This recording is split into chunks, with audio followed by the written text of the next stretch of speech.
The Galactic Council chamber buzzed with an electric anticipation as the representatives of over 1,000 species gathered. The occasion was historic, the induction of a new member species into the Council, a rare event that hadn't happened in centuries. The species in question, humans, a relatively young and, to most Council members, unremarkable species from a spiral arm of the Milky Way. Delegate Gorath of the Kureth, a crystalline species whose light-based communication dazzled most, leaned toward his counterpart, Krellick of the gaseous Lither, and vibrated a sequence of pulses. What do we know of them? Krellick's form shimmered, its vaporous body swirling in a contemplative dance. Primitive. They only recently discovered faster-than-light travel. Their biology is carbon-based like so many others. I suspect their admission is a formality.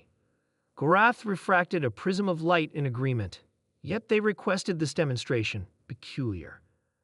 At the center of the grand chamber, the human delegation stood on a circular platform.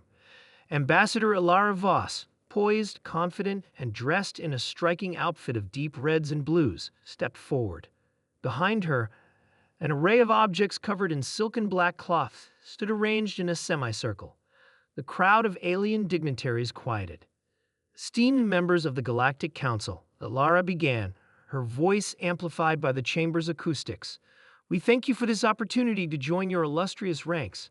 Humanity brings with it not just a willingness to collaborate, but a unique perspective, one we believe will benefit the galaxy as a whole. There were murmurs of polite indifference. Unique perspective?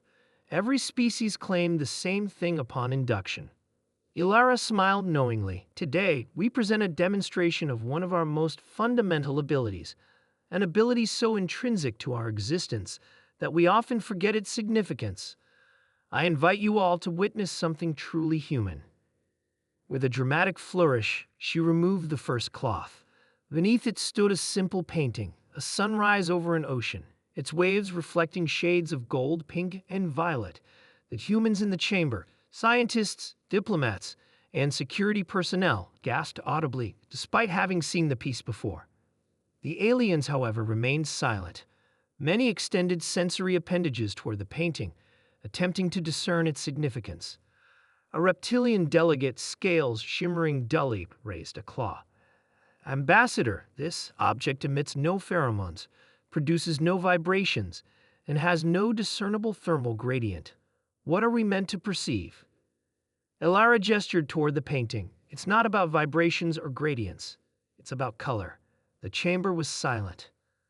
Color, repeated Gorath, his crystalline body flickering in confusion. Explain.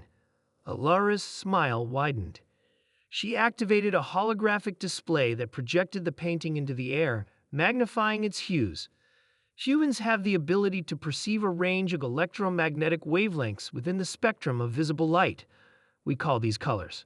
What you see before you are combinations of these wavelengths, interpreted by our visual systems.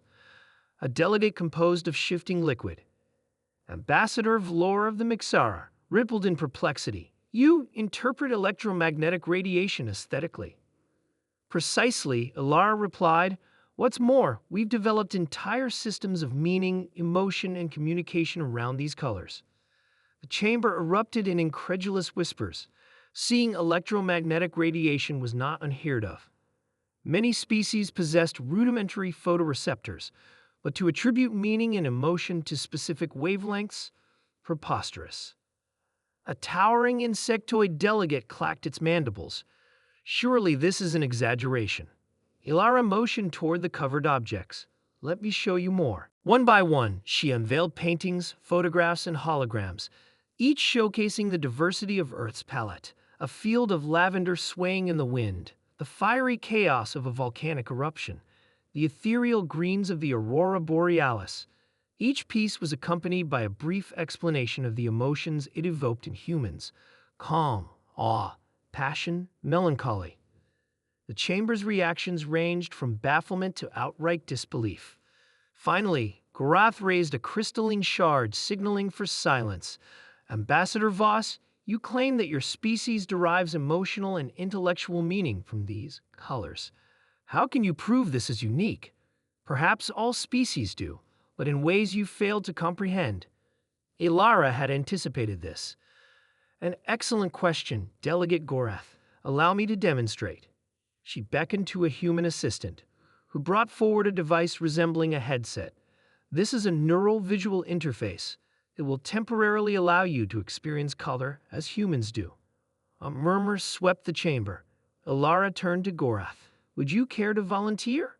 The crystalline delegate hesitated. Such a device was unprecedented. Yet curiosity, a trait shared by nearly all sentient beings, compelled him. Very well. The assistant carefully placed the device on Gorath's angular form. A soft hum filled the air as the interface activated. Gorath's body flickered erratically for a moment before stabilizing. A holographic sunrise reappeared, this time filtered through the neural visual interface. The effect was immediate. Gorath's crystalline body erupted in a kaleidoscope of refracted light, dazzling the chamber. His voice, when it came, was unsteady. This is impossible. What do you see? Ilara asked gently. I see warmth, vibrancy, depth. The wavelengths, they are not merely data. They are alive. Gasps rippled through the chamber as Gorath's light display grew more chaotic, a visible manifestation of the overwhelming sensations coursing through him. The assistant quickly deactivated the device, and Gorath slumped slightly, his glow dimmed, but his voice awestruck.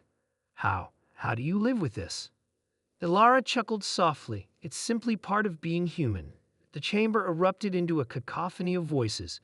Delegates clamored for their own chance to experience the interface. Others debated the implications of humanity's unique perspective. Some even questioned whether such perception granted humans an evolutionary advantage. After several minutes, the council speaker, a venerable being whose species communicated through gravitational waves, brought the chamber to order. Ambassador Voss, your demonstration has enlightened us. Humanity's ability to perceive and interpret color as a form of meaning is unprecedented within the Council. Ilara inclined her head. Thank you, Speaker. Gorath, still visibly shaken, addressed the Assembly. I move that humanity be granted immediate membership. Their unique perspective will undoubtedly enrich the Council. The motion passed unanimously. As the humans celebrated their acceptance, Ilara couldn't help but smile at the ripple effect she knew this revelation would have. Humanity, once overlooked and underestimated, had introduced something entirely new to the galaxy, the ability to see beauty in the unseen. For the first time in millennia, the Galactic Council found itself wondering what other wonders the universe might still hold.